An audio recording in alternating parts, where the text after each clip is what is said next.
Great to see so many people here. I see somebody with a Michigan t-shirt. Did they win or lose? Tell me. We left the game yesterday because lightning hit the stadium.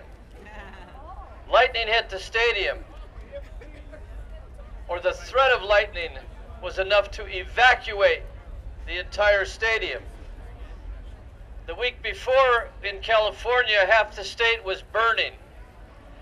It's in the longest drought in the history of California. The water is disappearing. The snowpack is disappearing. Drastic measures are necessary.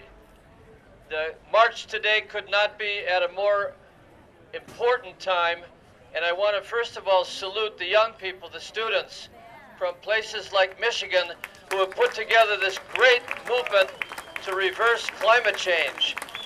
You have faced a very difficult future. You've been told the economy is going to get worse, you're not going to get any good jobs, your life is going to be shorter, your health is going to be worse, your mobility is going to be downward, not upward.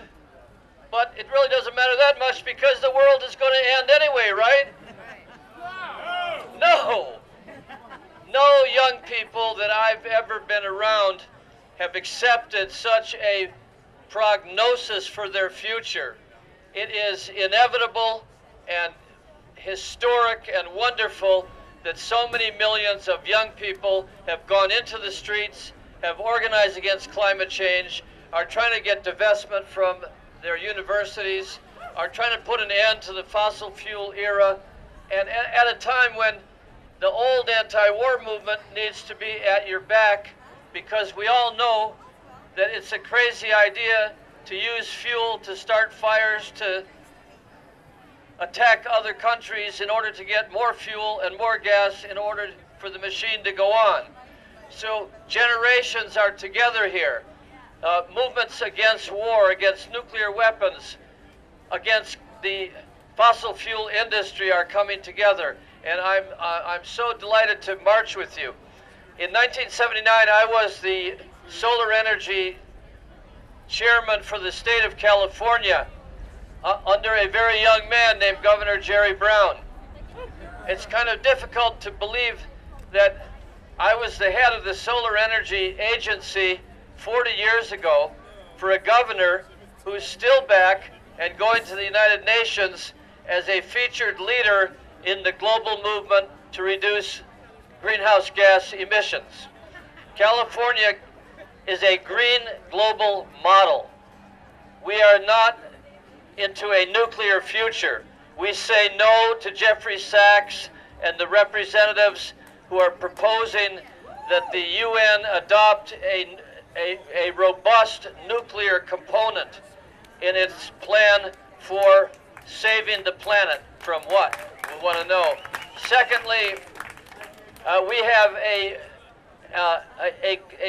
not a carbon tax, but a cap and trade that the fossil fuel industry has fought furiously. They are at war with California. They don't want limitations on their emissions. Somehow we got that secured, at least for the next few years. We have 199,000 people working in real jobs in the clean energy industry. We have saved consumers $80 billion in efficiency from conservation and fuel efficiency standards. What we do in California echoes across the country and the world. We set the way in terms of tailpipe emissions.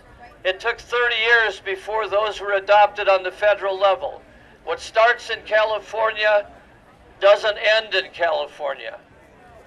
It expands. So we're here at a United Nations event, which I'm sure all of you are skeptical about, as I am.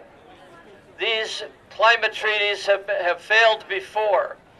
But if you look at it this way, improving the clean energy economy in California, using wind and solar in Michigan, you can look back in a year or two, every effort at the regional level, including New York, to advance towards a clean energy economy will be good for our children's health, will be good for the planet, will be good for our economy.